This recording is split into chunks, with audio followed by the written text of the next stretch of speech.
mga fans po natin dyan, mga subscribers, iimbitahan ko na po kayo on December 17 po.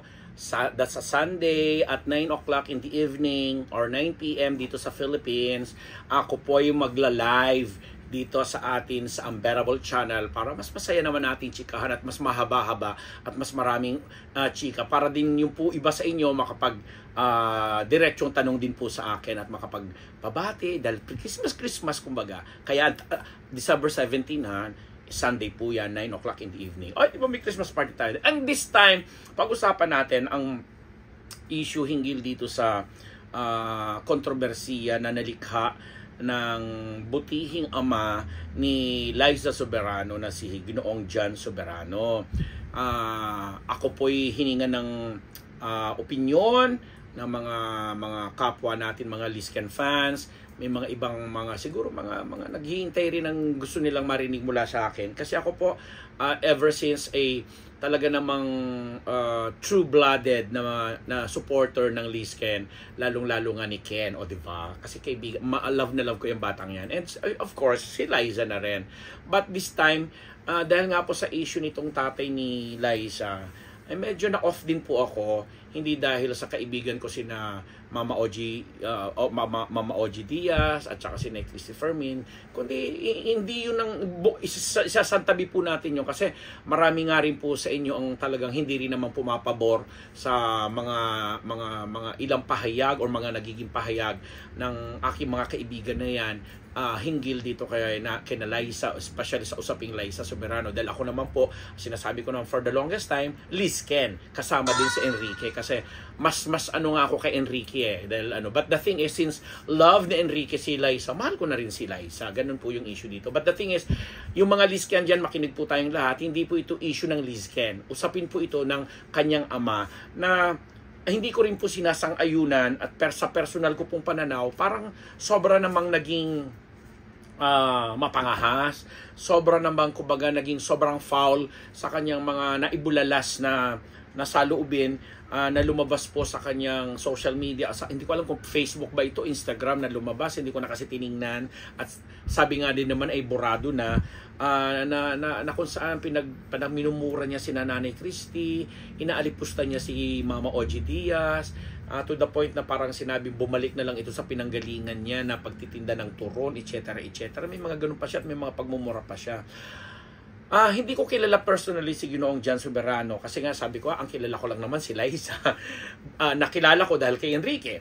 Pero alam niyo yon, tama naman yung naging depensa ni Nanay Christy at saka ni Mama Ogie na alam mo, hinahamon din nila itong si Ginoong Jan Soberano na patunayan yung mga sinasabi niya at naghamon pa nga na magla-live din daw siya at isisiwalat yung kung ano man yung ilaladlad niya or ibubuyang-yang niya sa publiko yung baho ni Mama Ogie or ni Nanay Chris or what, na eventually naman siguro na pag-isip-isip niya at siguro may nakapagsabi sa kanya na you're going overboard, baka masyado ka ng foul sa mga gusto mong gawin, especially yung timing na question kasi lumabas daw po itong pahayag niyang ito ng December 1 sa kalagitnaan ng pagkatapos na mag-confirm ang Kathniel ng kanilang paghihiwalay. So hindi makonect na mga taga-showbiz anong kinalaman or anong gustong patunayan or anong gustong sakyan ni Ginoong Soberano na inilabas niya yung usapin sa kanyang anak na si Liza kontra or laban dito sa dalawang mga kaibigan nga natin. So sana naman si Sir ay alam mo yon, hindi naman although tatay siya ng isang kilalang personalidad sa si Liza nga, sana naisip niyo yung mga bagay-bagay na ang higit ditong mas naaapektuhan or madadamay ay si Liza. Ngayon, kung may mga opinion itong si Nanay Christy at saka si Mama Ogie tungkol kay Liza sa nangyayari sa karir niya, opinion nila yun kanila yun, may sarili silang mga karanasan, may mga pinanggagalingan ng kanilang mga sources. And the same manner na kami din po naman dito sa Unbearable Channel na nakakakuha din po kami ng mga impormasyon dito naman sa hanay naman ni Enrique Hill. Ayoko nga sanang i-drug yung pangalan dito ni Ken bilang, alam mo yon, bilang si Liza naman ang pinag-uusapan, o ang tatay naman ni Liza ang pinag-uusapan.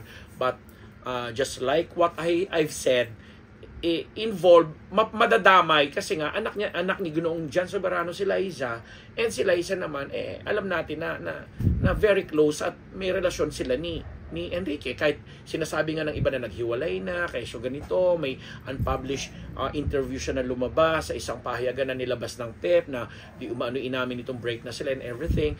Pero kami nga po na mga ako kasi sinasali ko na yung sarili ko doon sa grupo na mga nakakausap, yung talaga mga kapamilya at mga dear friends nila or mga trusted na tao na nagpapatunay na patuloy pa rin po ang komunikasyon ng dalawa.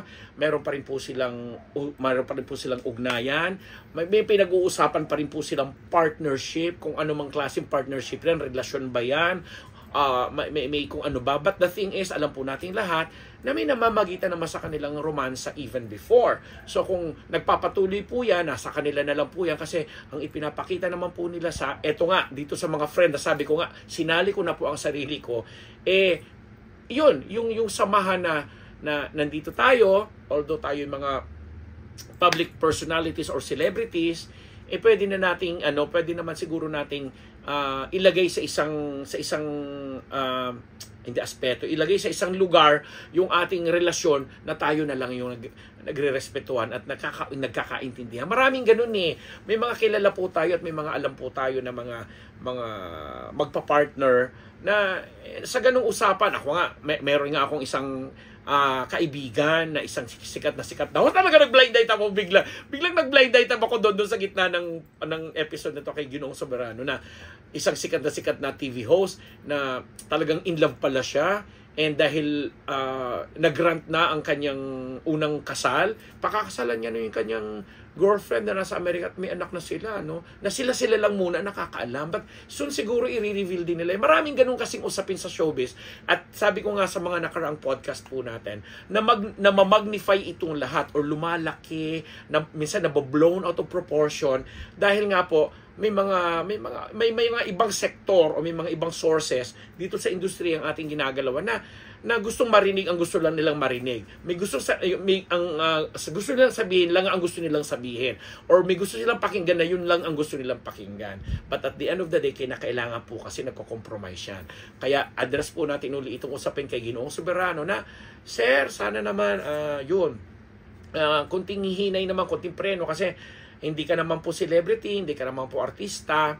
So, kung naghahanap ka ng exposure, hindi siguro sa ganung paraan na at the end of the day or at the end of the issue, yung anak ninyo po ang mapuputukan, yung anak ninyo sila isang lagi masal, kasi sasabihin nila kung ano ang puno, siya ang bunga, kaya naman daw pala ganito sila isa kasi ganyang kabilang ama. So, ang masakit pakinggan, napakahirap din tanggapin ang mga situation na ganyan. Pero pag binibigyan ninyo ng pagpapatotoo at katotohanan, parang nagiging totoo na rin talaga siya. Kaya sana po hinay-hinay lang. Sa mga Lisken fans, nakagaya ko po, stay put lang po tayong lahat. Maligaya tayo at alam natin ngayong Christmas, may mga plano, kahit may mag-out of the country, may mga ganyan-ganyan, alam na po nila yan kung ano po sila at nasaan sila sa kanilang mga puso. Ako po ang inyong lingkod, Antabayanan. Magla-live po tayo December 17, 9 p.m. Sunday po yan dito sa Philippines.